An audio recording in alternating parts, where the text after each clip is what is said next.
مشدليكين دحنتنا فطركي كابيعكم حنا نسخيخي ممالديتنا إدك زرقحكي بجورة تسفى تقبلنا إدك زرقحكي بجورة تسفى تقبلنا بسري هوا حديات مسا ودخي مريم دحنت كونه ودخي مريم سماي تخفت مريم بسري هوا حديات مسا ودخي مريم دحنت كونه ودخي مريم سماي تخفت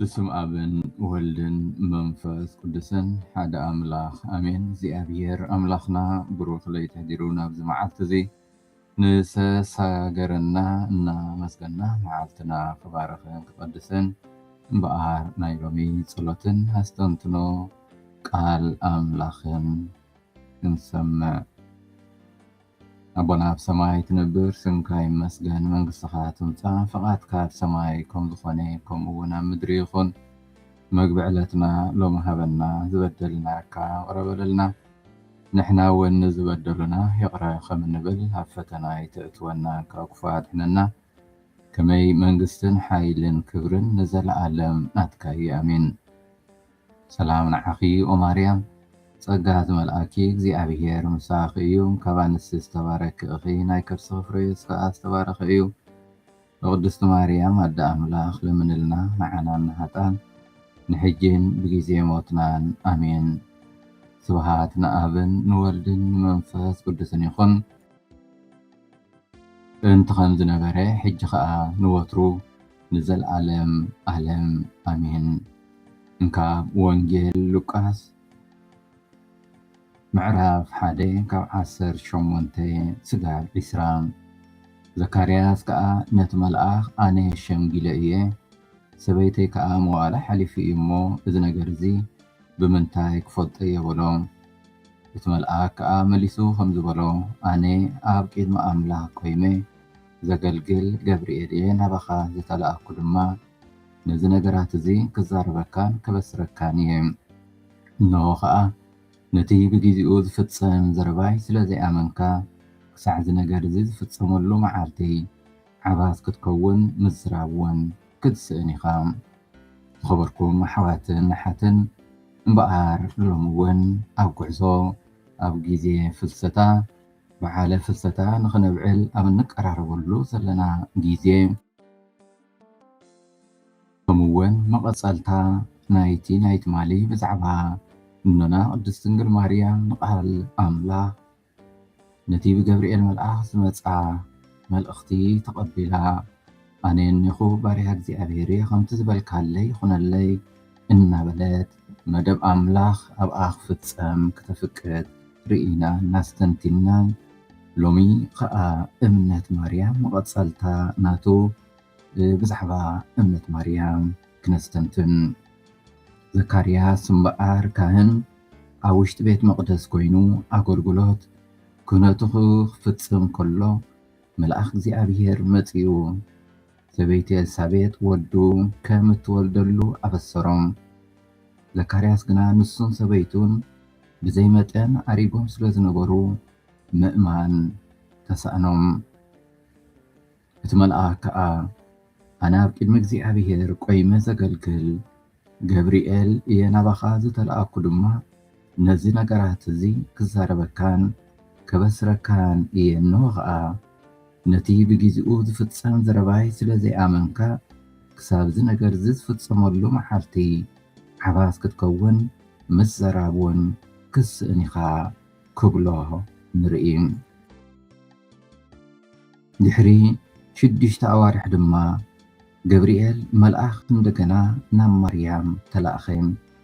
ናብቲ ንሳ ዝነበረቶ ኣትዩ እውን ወዲ እግዚኣብሔር ከም ትወልድ ኣበሰራ። ንሳ ግን ከም ዘካርያስ ከይተጠራጠረት ኣመነት። ነቲ መልኣክ ከዓ ከምቲ ዝበልካኒ ይኹነለይ ቢላ ንፍቓድ እግዚኣብሔር ብዘይሰጋእታ ተቐበለቶም። ዘካርያስ ሰብ ከምኡ እሞ ከዓ ብባህርያዊ መንገዲ ዝኸውን ጸሎትካ ተሰሚዑ ወዲ ክትወልድ ኢኻ ምስ ተባህለ ተጠራጠረ። ማርያም ግን ዓለም ካብ ዝፍጠር ጀሚሩ ተገይሩ ዘይፈልጥ ኣምላክ ክትወልድ ኢኺ ምስ ተባህለት ኣመነት እምበር ኣይ ተጠራጠረትን። ዘካርያስ ካህን ቂድምኡ ዕድሞኦም ዝሓለፎም ዝሸምገሉ እና አብርሃም ብቐረባ እውን እቶም ኣዝማዱ ወለዲ ማርያም ብሓይሊ እግዚኣብሔር ከም ዝወለዱ ብዙሕ ዘእምን ኣብነታት ረኺቡ ከሎ ክኣምን ዝግብኦ ብዘይ ምእማኑ ተቐጽሐን። ማርያም ግን ዓለም ካብ ዝፍጠር ዝጀመረ ጀሚሩ ተፈጺሙ ዘይፈልጥ ከምዚ ዝበለ ሕቶ ኣብ ልዕሊኣ ክቐርብ ከሎ ሰጋእ ከይበለት ምእማና ፍጡር ክበጽሖ ዘይኽእል ሽልማት ተሸለመት። ቅድስ ሥላሴ ከዓ ብቕጽበት ኣብኣ ሓዲሩ እቲ ንዓለም ዘብርህ ድማ መልእኽታ መኸላእታ ዘይብሉ ንጹሕ ስፍራ ስለ ዝረኸበ ኣብ ከርሳ ሓደረን። እቲ ዕዙዝ ባህጉ ኣብኣ ዓረፈ። ዛቲ እቲ ምዕራፍ ለዓለም እዝየ ኣሃድር እስመ ሃረይክዋ ዝበሎ ብኣኣ ተማሪኹ እዩ። መኣዛ ውቃቢኣ ማረኾ ብንጽሕናኣ ተማረኸ። ፍቕሩ ኣብኣ ዓረፈ።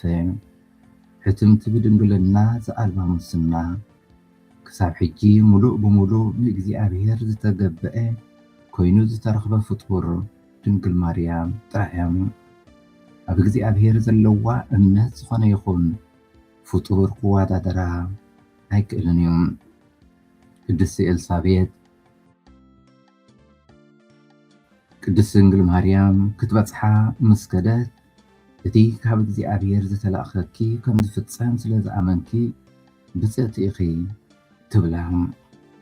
ድንግል ማርያም እቲ ምልኣት ጸጋ ነቲ እግዚኣብሔር ዝደልዮን ዘፍቅዶን ዘበለ ኩሉ ኣብሪሁን ኣነጺሩን ስለ ዘርኣያ ብእግዚኣብሔር ዝመጽእ ኩሉ ምቕባሉ ጸገም ኣይነበራን።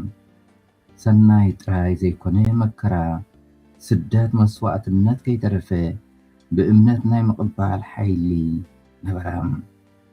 ኩሎም ቅዱስን ነቲ ኣብ ልዕሊኦም ቅዱሳን ነቲ ኣብ ልዕሊኦም ዝወርድ ስደት መከራ ግፍዒ ወዘተ እናወደቑ እናተንስኡ እናማረሩ ሓደ ግዜ እውን እናተጠራጠሩ እዮም መዋእሎም ዘሕልፍዎም።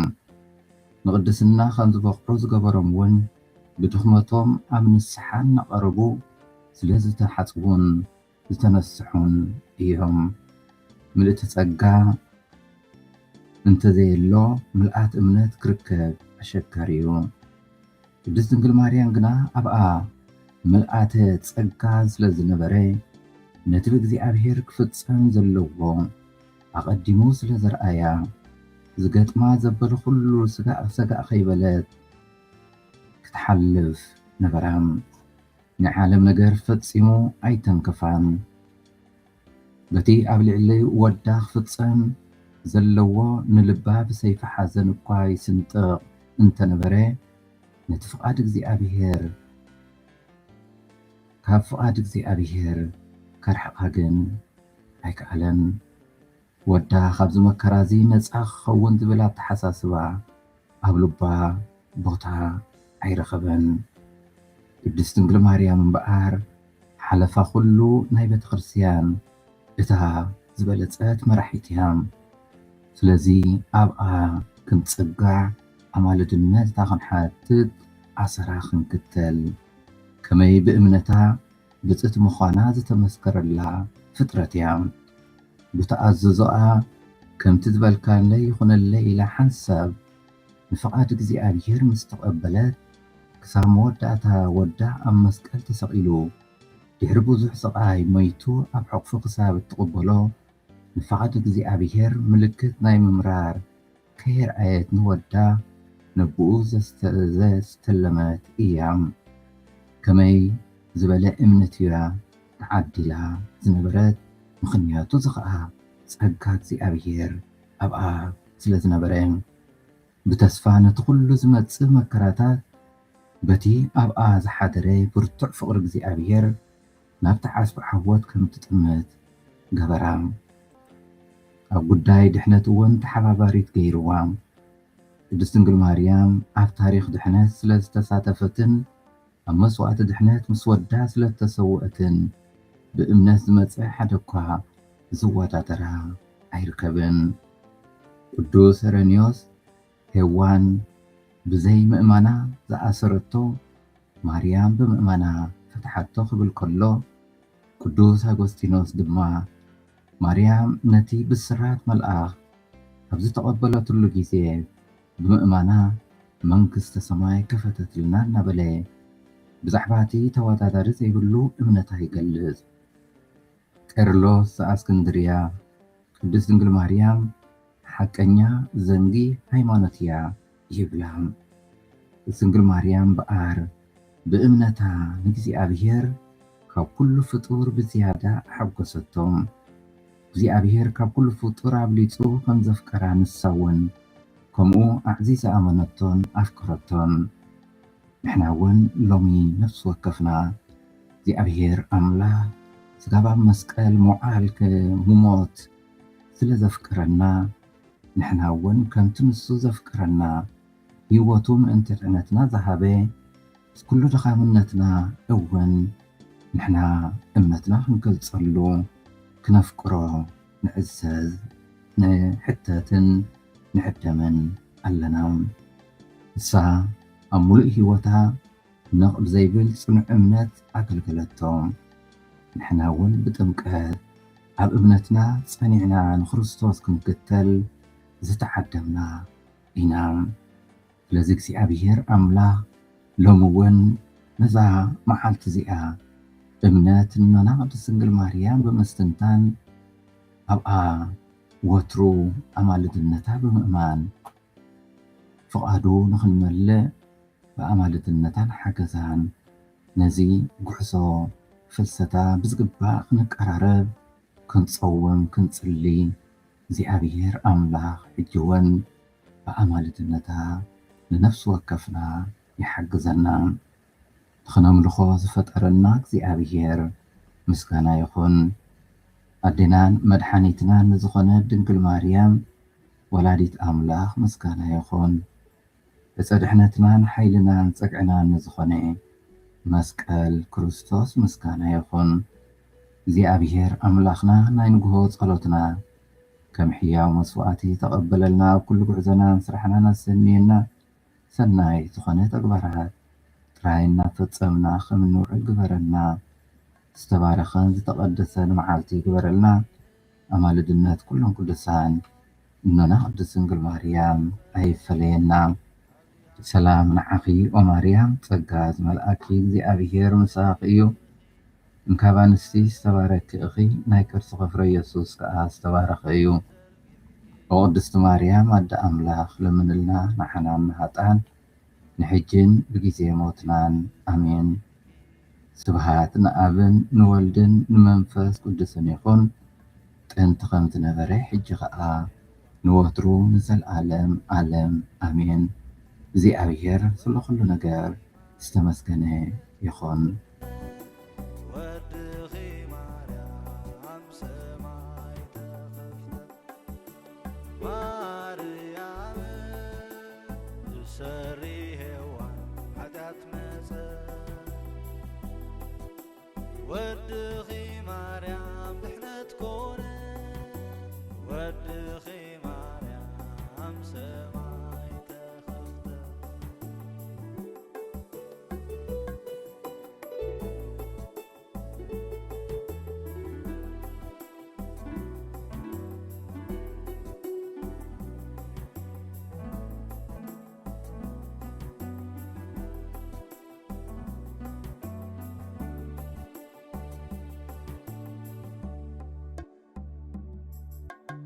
ዝተበሰርኪ ብገብርኤል ንኽትወልዲ ኣማኑኤል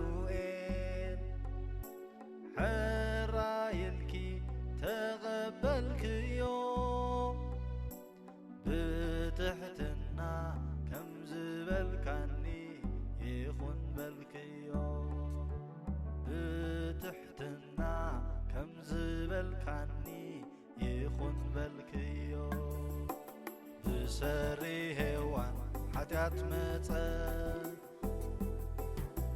ወድኺ ማርያም ድሕነት ኮነ ወድኺ ማርያም ሰማይ ተኸፍተ ማርያም ብሰሪ ሔዋን ሓጢኣት መፀ ወድኺ ማርያም ድሕነት ኮነ ወድኺ ማርያም ሰማይ ተኸፍተ